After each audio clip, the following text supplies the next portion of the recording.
Hi, hello. Subscribe lang kayo dito. Mag-iingat kayo. Lahat ng viewers ng Rochelle Anting vlog, please do subscribe and thank you for all your support. Toy, so, yeah, no? Ingat.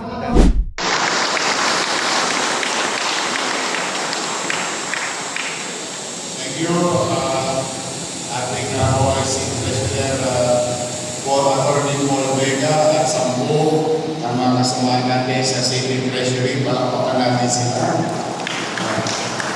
Sa ating Vice Mayor GHS at Sangguniang Pangungsod na nandito ngayon, mga kasamahan nating ahensya sa national government to continue and participate our weekly activities with regard to our tax revenue. Maraming salamat. You're always welcome to attend and participate. To our fellow co-workers, for the people of Manila, sa ating mga kababayan, magandang umaga. Good morning. Good morning. It's a good week again for each and every one of us. A good week wherein, it's like what the saying goes,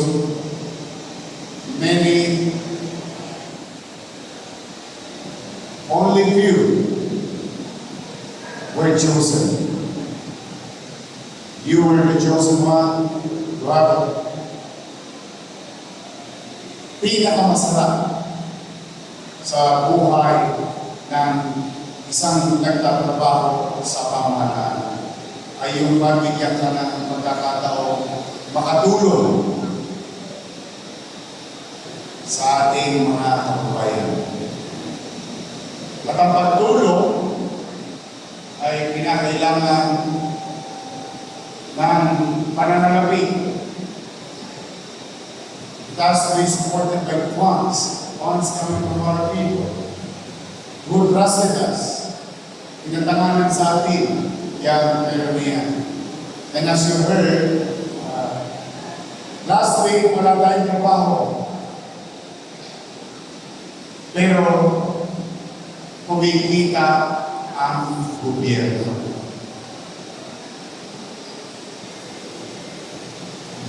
Before, you will never hear such story or incident.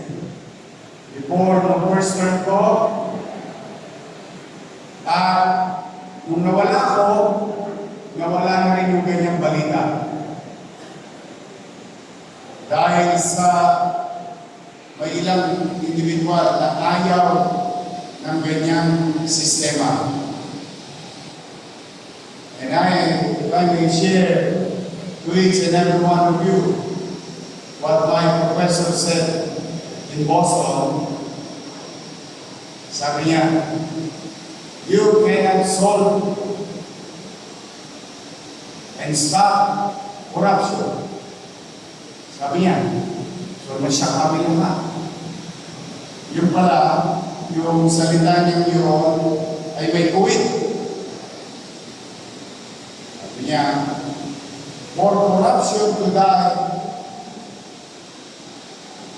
you must limit human discretion in government transaction. Then corruption naturally will die. Go Manila at the time and now is an initiative of your city government under my watch. And there are so many reasons. But one of those major reasons, ang pinakamahalagang dahilan, ay bigyan ng convenience yung mga taong nagbabayad ng buwis o ng kanilang obligasyon sa pamahalaan. Saan ka pa rin nakakita? Nagbabayad ka na ng pamilyar, nagbabayad ka na ng business tax, 7 oras ka pa nasa second floor, 7 oras ka pa nasa ground floor. Ang pila, 40,000, 30,000, 20,000, 10,000 tao, pipilahan. Nagbabayad ka na, pinihirap ka pa. And through Attorney Paul Becca, when we introduced the e-boss, that gave opportunity for the city even in wee hours. Kahit madaling araw, kahit gabi, sarado na opisina, may bagyo, nagkakaroon ng materya, ang tao nagkaroon ng pagkakaroon to participate. Participate in such a way fulfilling their obligations to the city government. Kaya po, tuloy ninyo, bumabagyo, 35 milyones.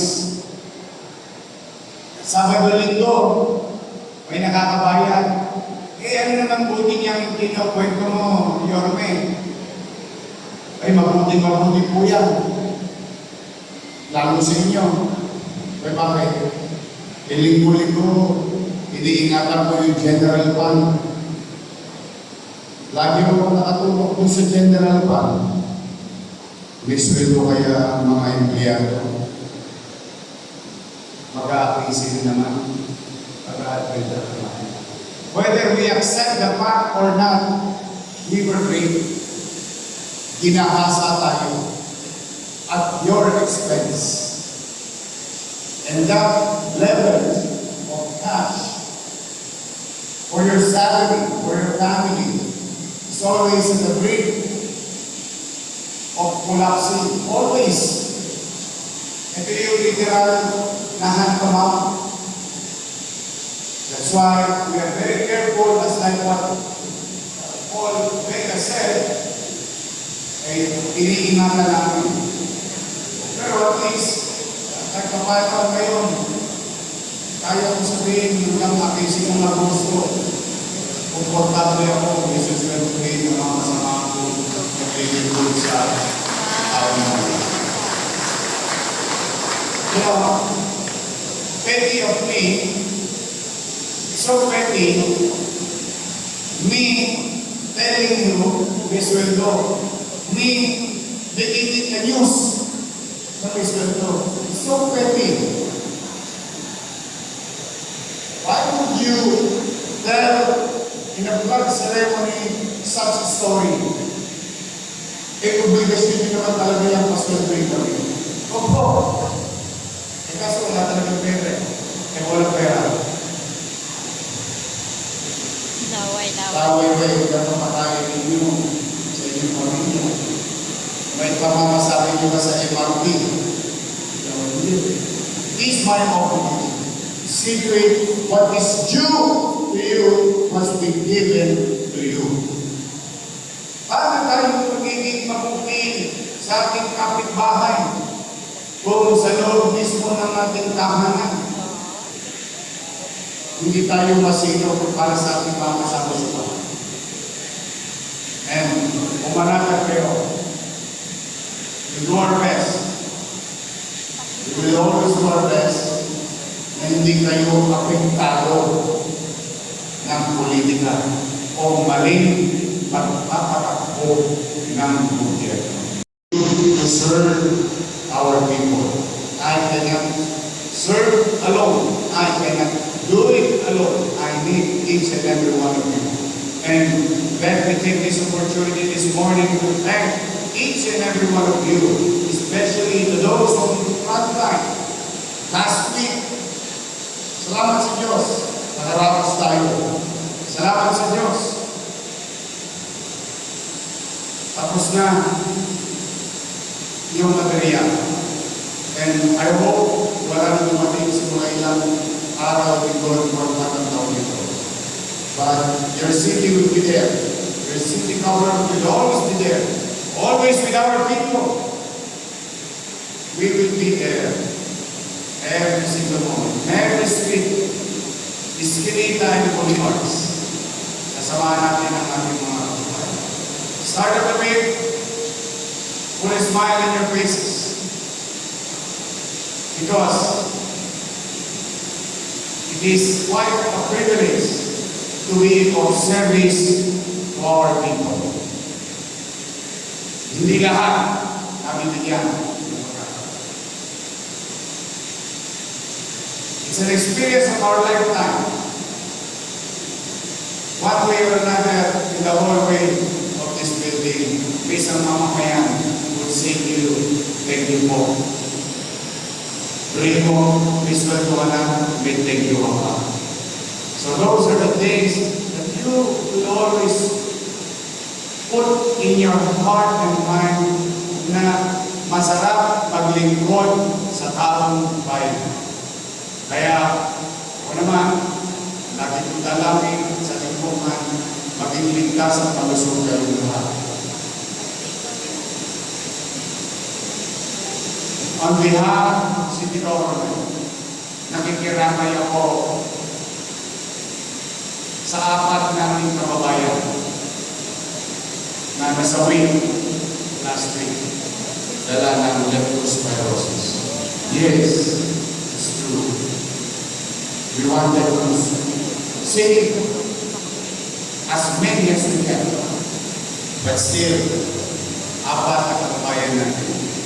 Kaya mag-iingat kayo.